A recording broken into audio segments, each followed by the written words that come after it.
For delicious meals, you could go out to eat, or you could just make a Marie Callender's meal.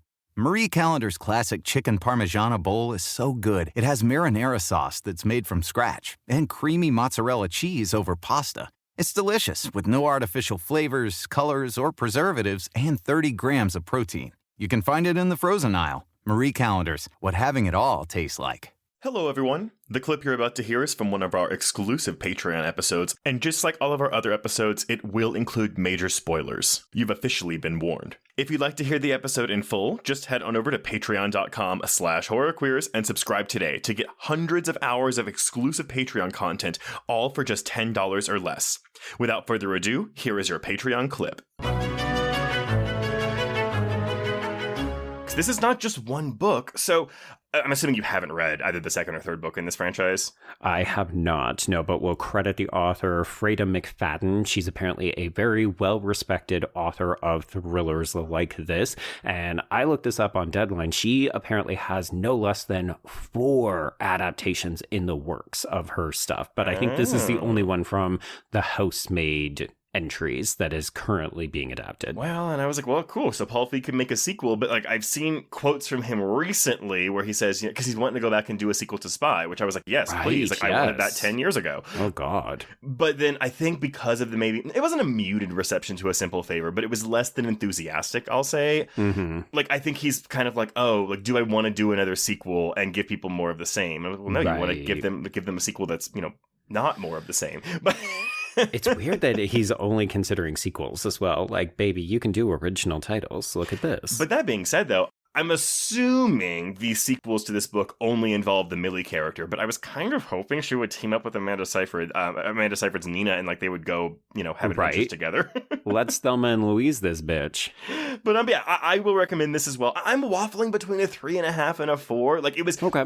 For most of the movie, I was like, yeah, this is like a 3.5. It's like solid, it's good. And by the end, I was kind of like, oh, I really just enjoyed myself so much with the climax of this movie that I'm tempted to push it to a 4.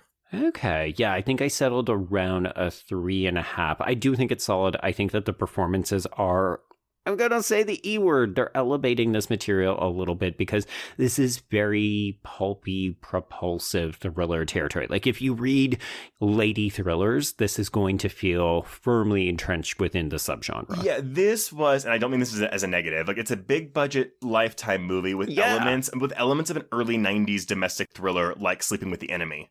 Fucking 100%. Yeah. What's bringing this up is the caliber of the star power, really. Well, but at the same time, though, I was watching this and I was like, wow, we don't really get movies like this, especially in theaters anymore. So this was kind of a blast from the past. And I was like, yeah, you know what? I am in your seat, movie. Here we go.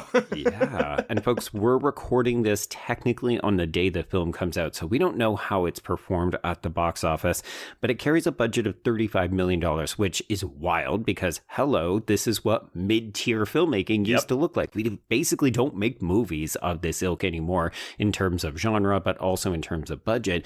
So I'll be very curious to see if this does well enough that maybe we start to get more like Trace. We're actually starting to get erotic thrillers coming back. I know. As you said, glorified Lifetime films, women's film, domestic films. Yeah. Things that I have been so missing. And I would just love it if people would start to embrace a little bit of fun, slightly campy, slightly cheesy, but also kind of message films. Like, I'd like that. Bring them back. I fully agree. And I was happy and a little bit surprised, honestly, that the studio let this go through with an R rating. Yes. I mean, I realized both Simple Favors were rated R, but I guess, you're dropping an R-rated domestic thriller on Christmas Day. So, it's counter-programming, but we'll see. We shall see. But it's currently doing well with critics. So we're looking at an 80%. And obviously, Letterboxd, apt to change because it's barely opened, but it is sitting at a 3.2 out of 5.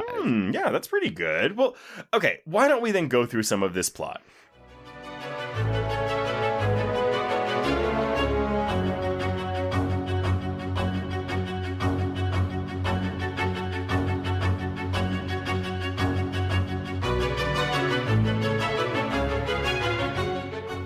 For delicious meals, you could go out to eat, or you could just make a Marie Callender's meal. Marie Callender's classic chicken parmigiana bowl is so good. It has marinara sauce that's made from scratch and creamy mozzarella cheese over pasta. It's delicious with no artificial flavors, colors, or preservatives and 30 grams of protein. You can find it in the frozen aisle. Marie Callender's, what having it all tastes like.